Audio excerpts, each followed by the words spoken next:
Inna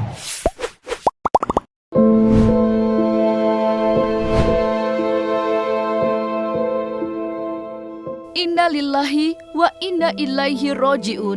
Duka kembali menyelimuti tanah air atas berpulangnya Anton Medan ke pangkuan Sang Pencipta pada Senin 15 Maret 2021.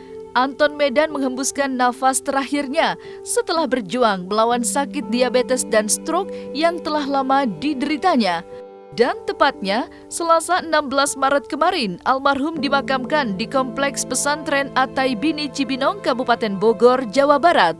Keluarga yang ikut mengantar almarhum Anton Medan ke peristirahatan terakhir tak sanggup membendung air matanya saat menyaksikan detik-detik jenazah almarhum masuk ke liang lahat. Maka seperti inilah tangisan keluarga saat melepas kepergian almarhum Anton Medan ke peristirahatan terakhirnya. Apakah almarhum Haji Muhammad Ramdan Anton Medan ini adalah orang baik? Iya.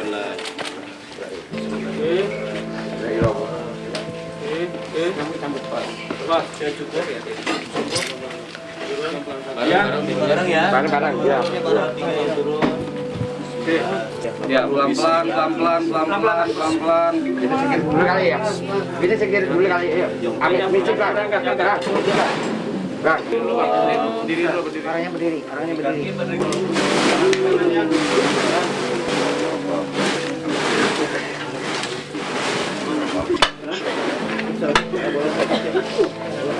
Nyian bola.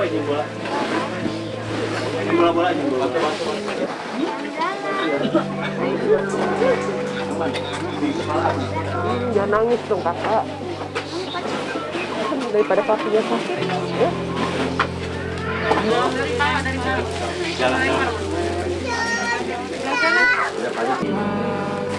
Wa ila jamil anbiya'i wal mursalin wa auliya'i was sahabati.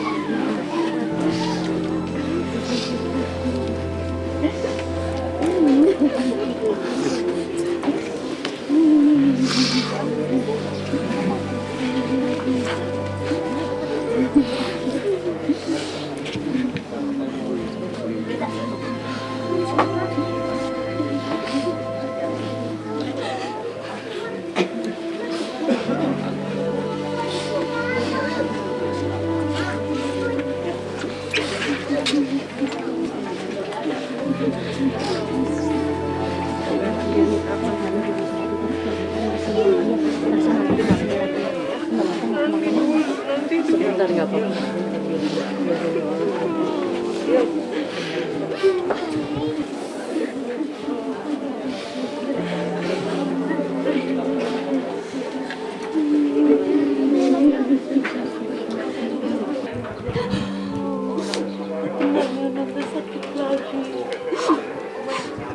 Iya, alhamdulillah penyakit papa diabetes itu sudah dari tahun 2000-an ya, Dek. Dari tahun 2000-an, udah lama sekali. Nah, karena berhubung ada COVID ini, beliau nggak bisa kemana-mana. Beliau alhamdulillah nggak ada COVID. Sekali lagi saya tegaskan, beliau tidak COVID. Nah, jadi beliau meninggal itu karena diabetes, satu.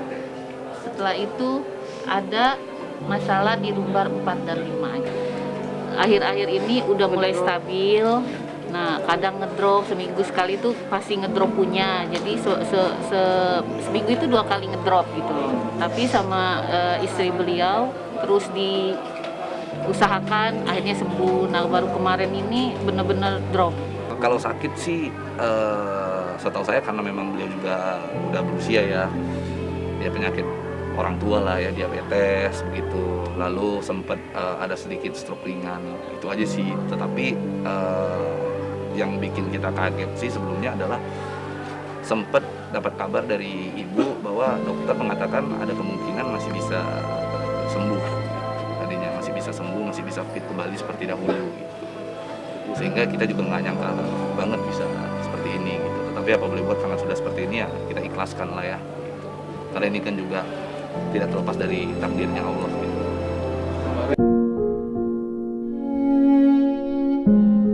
Kepergian Muballigh Ramadan Effendi atau yang lebih dikenal dengan nama Anton Medan meninggalkan duka yang begitu mendalam bagi keluarga tercinta, terutama bagi anak-anaknya. Pasalnya, semasa hidup, almarhum Anton Medan dikenal sebagai sosok yang tegas, memiliki prinsip yang kuat dan berjiwa sosial tinggi. Namun, di balik ketegasannya, almarhum di dalam keluarga dikenal sebagai sosok suami dan ayah yang sangat menyayangi keluarganya. Bahkan, Siti Novianti tak sanggup membendung air matanya saat menggambarkan betapa besarnya cinta sosok almarhum ayahnya kepada dirinya. Di sisi lain, kehilangan sosok almarhum Anton Medan juga meninggalkan duka yang begitu dalam bagi Miller Khan, lantaran almarhum adalah ayah angkatnya.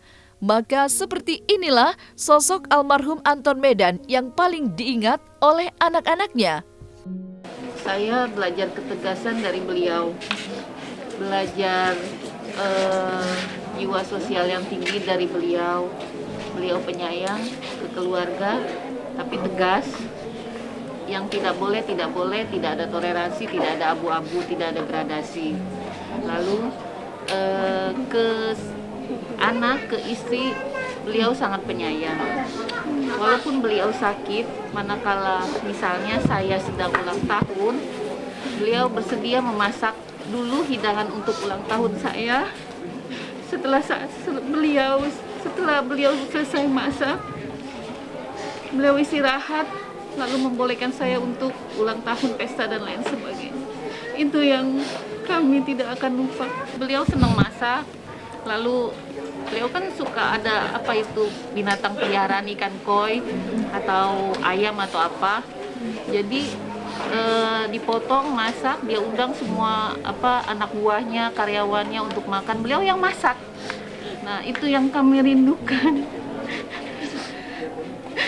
Sampai sekarang saya mau belajar resep juga karena sudah tidak ada.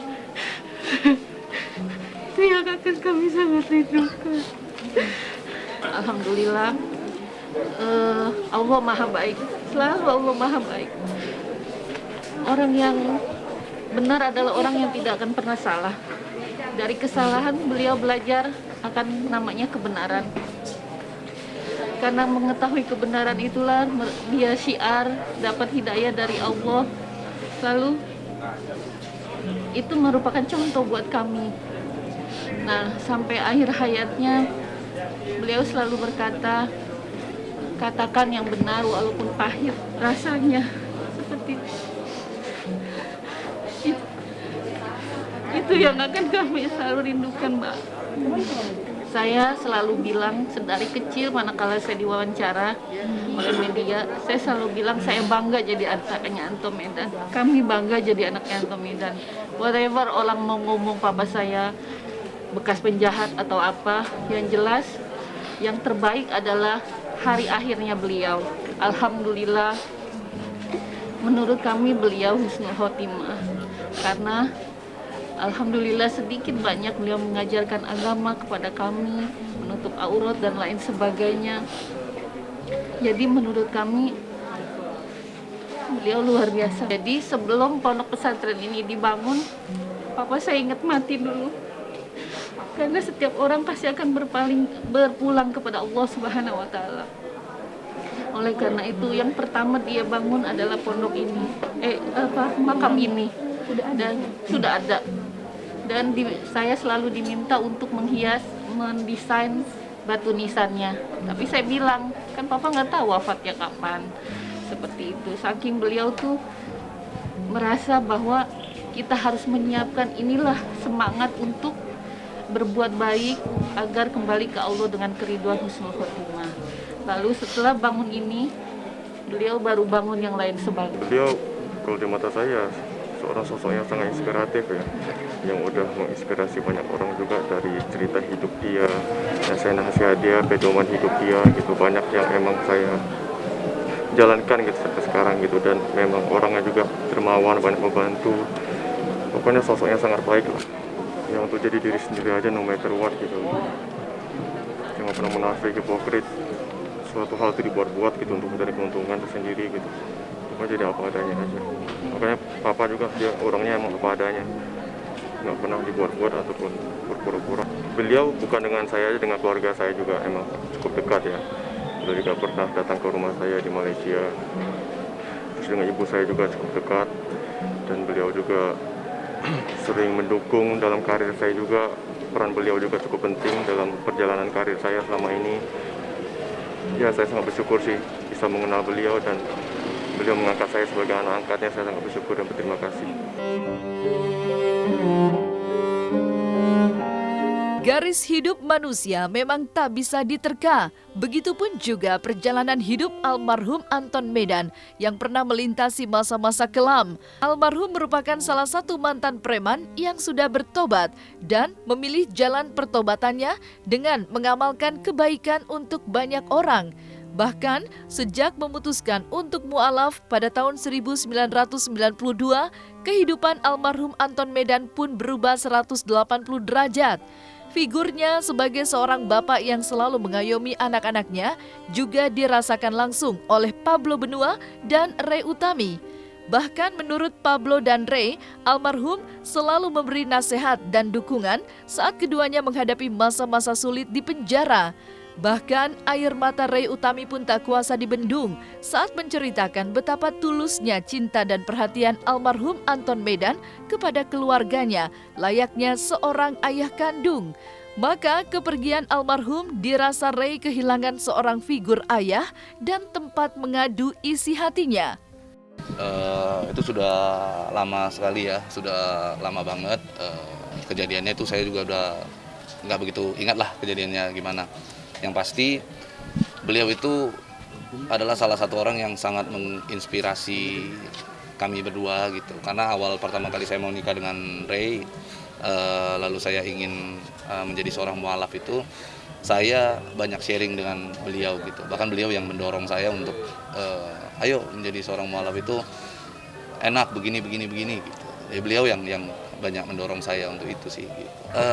Guru ya, beliau sebagai seorang guru, mentor dalam kehidupan lah, karena kan beliau sudah menjalani kehidupan yang keras seperti apa begitu. Lalu apalagi saya sebagai seorang mualaf, saya masih banyak perlu dibimbing kan. Sehingga menurut saya almarhum adalah orang yang paling tepat membimbing saya gitu. Karena beliau juga punya keadaan yang sama, dia juga mualaf. Dulunya kita juga memiliki kesamaan, sama-sama mempunyai masa yang kelam gitu. Itu sih.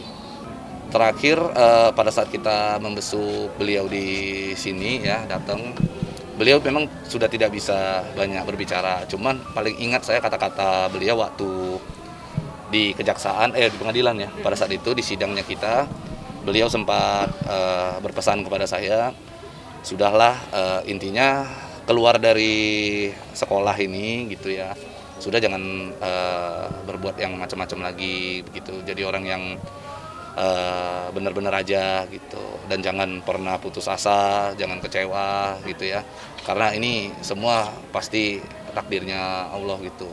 Kalau sabar pasti akan ada berkah, Allah akan ganti puluhan kali lipat. Dan dia juga berpesan untuk kita mendekatkan diri sama Allah. Itu sih yang menjadi pesan dia yang paling saya ingat sampai hari ini gitu. Iya, sangat merasa kehilangan karena dia sangat peduli dengan anak-anakku ya. Pada saat kita di dalam, dia dia bilang udah heran sama bapak, karena bapak juga nggak ada anak kecil di rumah, anak-anak udah pada gede semua. Lu jangan pikir anak-anak, masalah anak-anak, udah tenang aja. Susunya apa katanya gitu, udah tinggal sama bapak aja. Kalau ada masalah Ray sama Pablo, pasti bapak telepon Pablo, bapak selalu nasihatin Pablo. Lu sebagai kepala rumah tangga nggak boleh begini. Dalam Islam tuh rumah tangga tuh laki-laki sebagai pemimpin harus begini. Jadi apapun masalah rumah tangga pasti yang dinasihatin tuh Pablo gitu. Selalu bapak langsung telepon, ada apa langsung tanyain Pablo gitu. Jadi care-nya sama aku tuh kelihatan banget gitu, bener-bener mendalam. Apalagi ngeliat anak aku Bahkan pada saat-saat terakhir, beberapa hari sebelum Bapak meninggal, kami kan sempat kesini juga sama ngobrol sama Bapak. Dia udah nggak bisa ngomong banyak, masih terbata-bata. Tapi di dalam saat seperti itu pun beliau masih ada rasa humor. Bahkan ngelihat Eren, anakku yang paling kecil, dia bilang gini, Eren nanti kalau udah besar, nanti getok bapaknya. Yang lebih aku sangat kehilangan karena pada saat aku lihat Bapak kan kondisi benar-benar drop, berat badan benar-benar turun kan. Jadi aku dengan sendirinya otomatis aku menangis. Tapi nggak mau kelihatan Bapak, tapi Bapak ngelihat aku menangis, terus dia ikutan nangis gitu. Jadi ya kehilangan sekali ya. Yang paling bisa ngasih tahu nasihat ke Pablo tuh dia gitu, yang paling bisa keras, karena yang lain nggak bisa ngasih nasihat sekeras Bapak gitu, yang bener-bener lu nggak boleh begini, lu harus begini, lu harus begitu. Hanya Bapak yang bisa. Jadi kalau kadang-kadang aku merasa kehilangan kalau misalnya aku lagi ada masalah gitu tentang ini, nggak ada tempat mengadu yang lebih ini lagi gitu. Selain Allah pasti aku mengadu sama Allah, tapi maksudnya sebagai keluarga ya, Bapak yang bisa mewakili perasaan aku untuk sampaikan ke dia, dan dia paling nurut. Kalau Bapak ngomong ini nggak pernah melawan, sekalipun Bapak ngomongnya tegas, dia nggak pernah melawan. Tapi kalau sama yang lain dia nggak dengar gitu. Jadi itu yang aku merasa kehilangan. Setiap Bapak menjenguk pasti dia sangat meneteskan air mata. Itu yang aku merasa punya sosok ayah yang lebih dari ayah kandung kita sendiri, sayangnya gitu, tulusnya benar-benar tulus. Tidak pernah, setiap aku melihat Bapak gitu, Bapak kadang memandang aku kayak dia nggak ngomong, aku kasihan, tapi selalu kayak kasihan tapi dia nggak ngomong, dan dia selalu nasihatinnya Pablo, istri lu jangan diginiin, apa digini-gini gitu, selalu nasihatin itu. Jadi aku benar-benar kehilangan banget, karena kalau ada apa-apa kan aku enak gitu ngomongnya sama Bapak, nih Pablo gini gitu. Kadang-kadang aku suka ngadu sama Bapak kayak gitu, nanti Bapak marahin atau bilangin Pablo harus begini. Dan aku secara pribadi dan keluarga mohon maaf yang sebesar-besarnya, dibukakan pintu maaf untuk Bapak bila mana ada kesalahan kepada orang-orang yang pernah bertemu dengan Bapak. Dibukakan pintu maaf yang sebesar-besarnya. Mudah-mudahan Bapak di sana bisa tenang, di surga, bisa dilapangkan kuburnya, diberikan tempat terindah di sisi Allah, di surga Firdaus, diterima amal ibadahnya, dan kami sekeluarga mudah-mudahan nanti bisa bertemu di surganya Allah. Amin.